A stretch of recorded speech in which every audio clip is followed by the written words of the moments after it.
ఉన్నటువంటి పిసిసి అధికార ప్రతినిధి, నాతో పాటు market committee chairman Palem Narasaiah గారు, మండల పార్టీ అధ్యక్షులు ఉత్తర మండలంలో ముత్యాల రాములు గారు, ఏరేట్ల మండల పార్టీ అధ్యక్షులు దేవరెడ్డి గారు, డిసిసి ఉపాధ్యక్షులు శివరామ శివకుమార్ గారు, మిత్రులు కాంగ్రెస్ పార్టీ నాయకులు,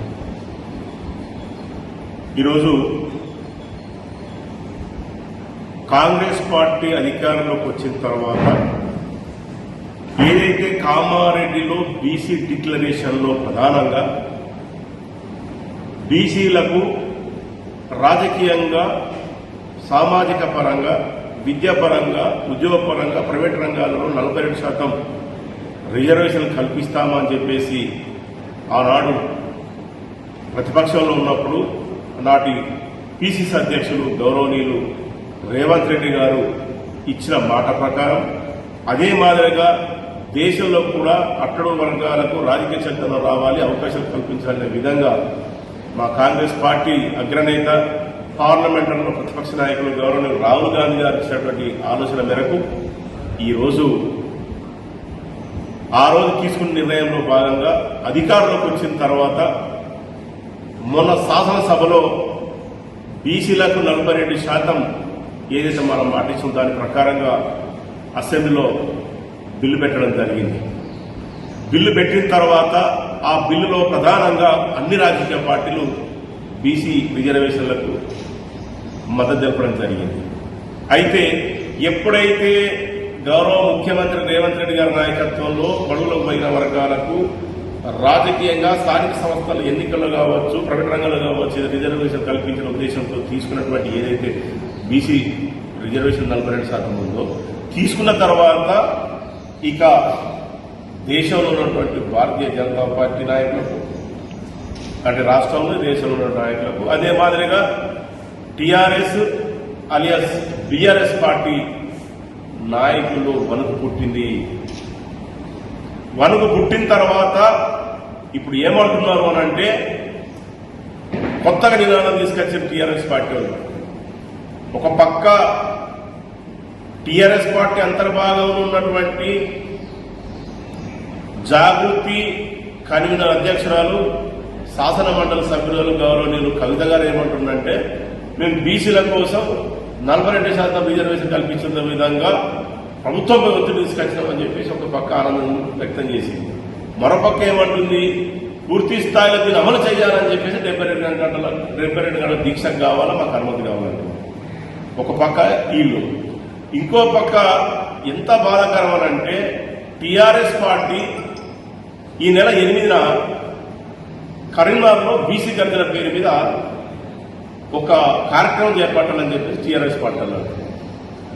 అంటే మేము అడుగుతున్నాం, మేము మా రాహుల్ గాంధీ గారు, మా ముఖ్యమంత్రి రేవంత్ రెడ్డి గారు తీసుకున్న నిర్ణయం తర్వాత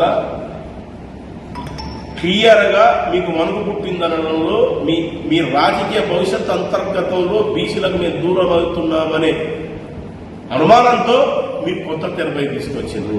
కానీ మేమేమడుగుతున్నాం, కాంగ్రెస్ పార్టీ నడుపున మీ టీఆర్ఎస్ పార్టీని ఏమడుగుతున్నామని అంటే మిమ్మల్ని భారతీయ బీసీలకు వ్యతిరేకమైనటువంటి భారతీయ జనతా పార్టీ, బీసీలను అట్టడుగు వర్గాలను అనగదొక్కినటువంటి భారత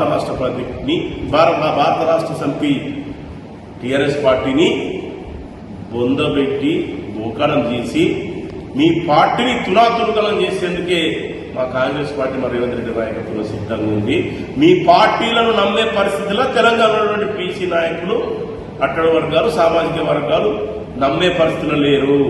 ఈరోజు బీసీ మేధావుల తరఫున, ఉద్యమకారుల తరఫున మిమ్మల్ని అడుగుతున్నాం.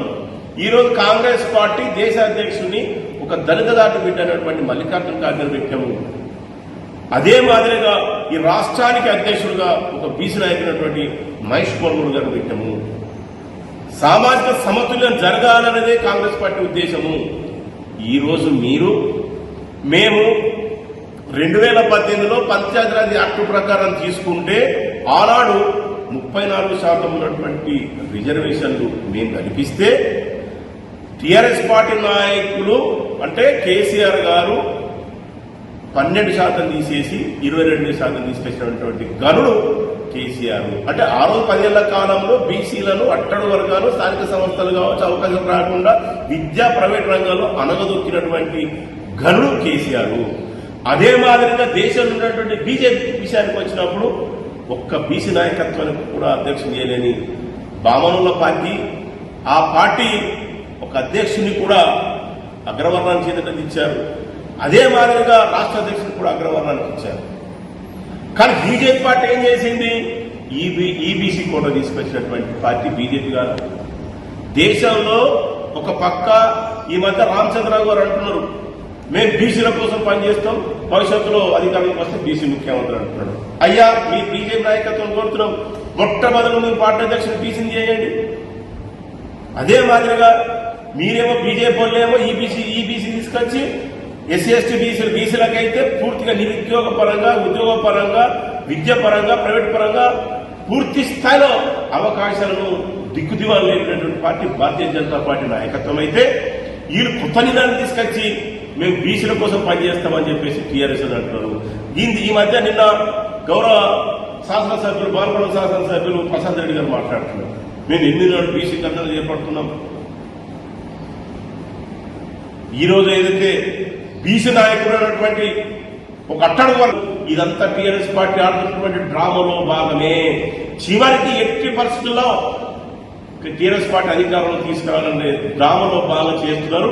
మీకు అధికారం కల్లా బీసీలను మోసం చేస్తున్నటువంటి మీరు, బీసీలను తప్పుదారు పట్టిస్తున్నటువంటి మీరు, మిమ్మల్ని ప్రజలు ఎప్పుడు అయినా మిమ్మల్ని ముద్ద పెడతారు, రాజకీయంగా అస్తిత్వానికి దూరం చేస్తాము.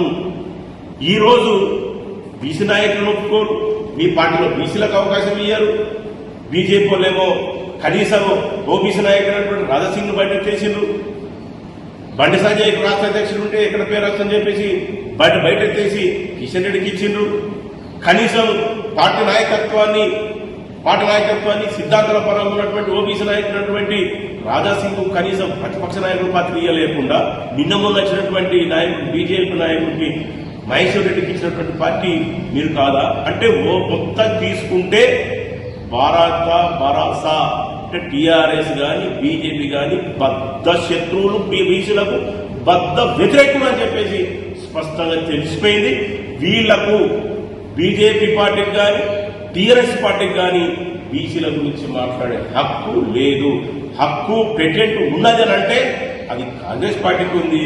గౌరవనీయులు రాహుల్ గాంధీ గారి ఆలోచన మేరకు, రాహుల్ గాంధీ గారి విధానం మేరకు ఈరోజు రాష్ట్రంలో జరుగుతున్నది.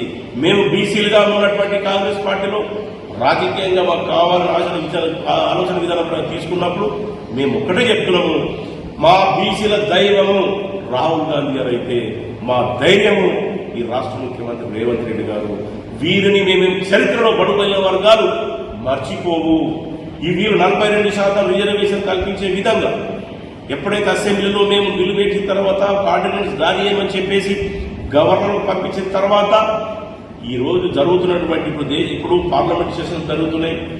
పార్లమెంట్ సెషన్స్ లో 42% బీసీ బిల్లు అమలు చేసే విధంగా చొరవ తీసుకోవాలని చెప్పేసి డిమాండ్ చేస్తూ ఈ నెల 5-6న కాంగ్రెస్ పార్టీ ఆధ్వర్యంలో ముఖ్యమంత్రి రేవంత్ రెడ్డి గారి ఆలోచనతో, ఆశీర్వాదంతో గౌరవనీయులు పీసీ అధ్యక్షులు మహేష్ కుమార్ గౌడ్ గారి నాయకత్వంలో చలో ఢిల్లీ కార్యక్రమం పెట్టాము. 6వ తారీఖు నాడు జంతర్ మంతర్లో జరిగే బీసీ 42% బీసీ బిల్లును అమలు చేసే విధంగా, పార్లమెంట్ లో బిల్లు పెట్టే విధంగా, ఉద్యమం చేసే విధంగా బీజేపీ పార్టీ తక్షణమే నిర్ణయం తీసుకునే విధంగా ప్రజాందోళన చేపడుతున్నాము.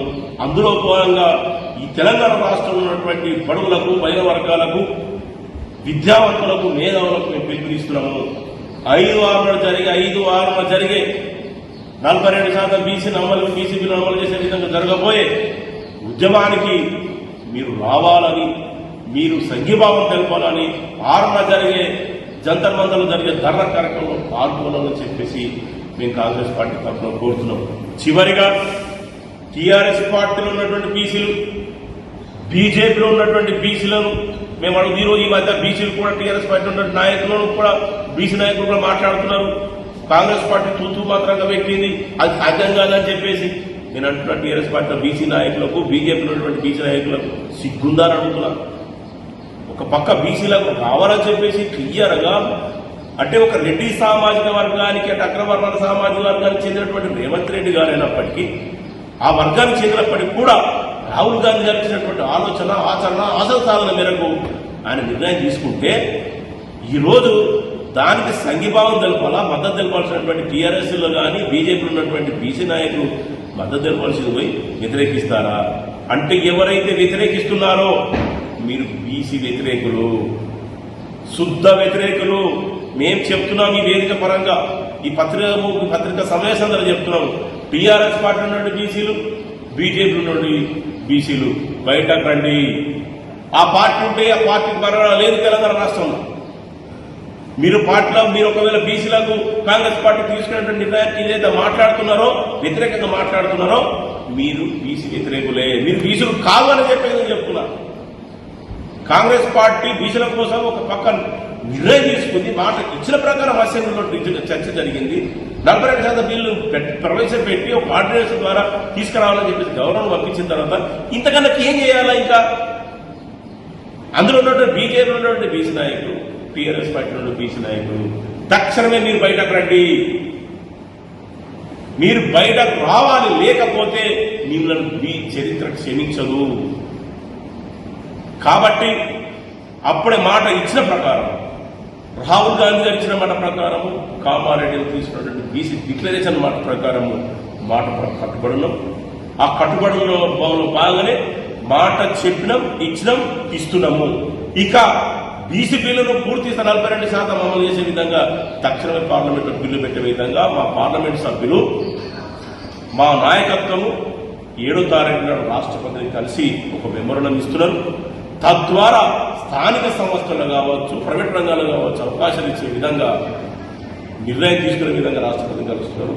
స్థానిక సంస్థలు కూడా ఎంపీటీసీ, జెడ్పీటీసీ, ఎంపీపీ కావచ్చు, కౌన్సిల్ కావచ్చు, కార్పొరేటర్ కావచ్చు, ఎవరికైనా కానీ కూడా 42% బీసీలకు అవకాశాలు కలిసే విధంగా పార్టీ నిర్ణయం తీసుకుంది. కాబట్టి దానికి ఎవరైతే రకరకాలుగా భిన్న అభిప్రాయాలు కూడా గర్జన అంటున్నాడు, కవితనమ్మని 72 గంటలు అంటున్నది.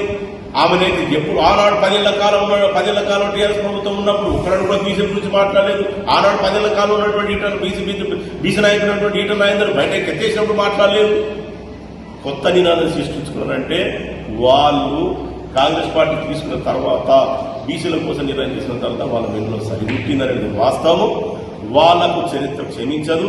ఇప్పటి చివరి కూడా చెప్తున్నా, ఆ పార్టీలో ఉన్నటువంటి బీసీ నాయకులారా మీరు బయటకు రావాలని చెప్పేసి నేను కోరుతున్నా. మీరు బయటకు వచ్చి కాంగ్రెస్ పార్టీ తీసుకున్న నిర్ణయానికి